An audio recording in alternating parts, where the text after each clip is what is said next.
Wokeism, or work culture, is being explored by both candidates in the battle for the French presidency.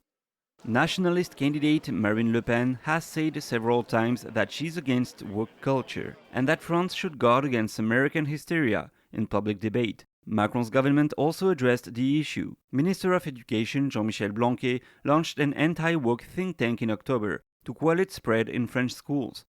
But woke theories unfold in a different way in France than in the United States. Evelyne Josselin is a French author who writes about US policy. She says the roots of the woke movement began in Europe. I believe wokeism is the triumph of the communist theory of Italian Antonio Gramsci. During the 30s, he thought that the only way to make communism succeed was to destroy Western civilization, and the best way to do that was not by seizing power over economic production, but instead taking control of cultural production. Josselin says French intellectuals and politicians from both sides of the political spectrum adopted inclusive theories and social justice ideas in the 60s.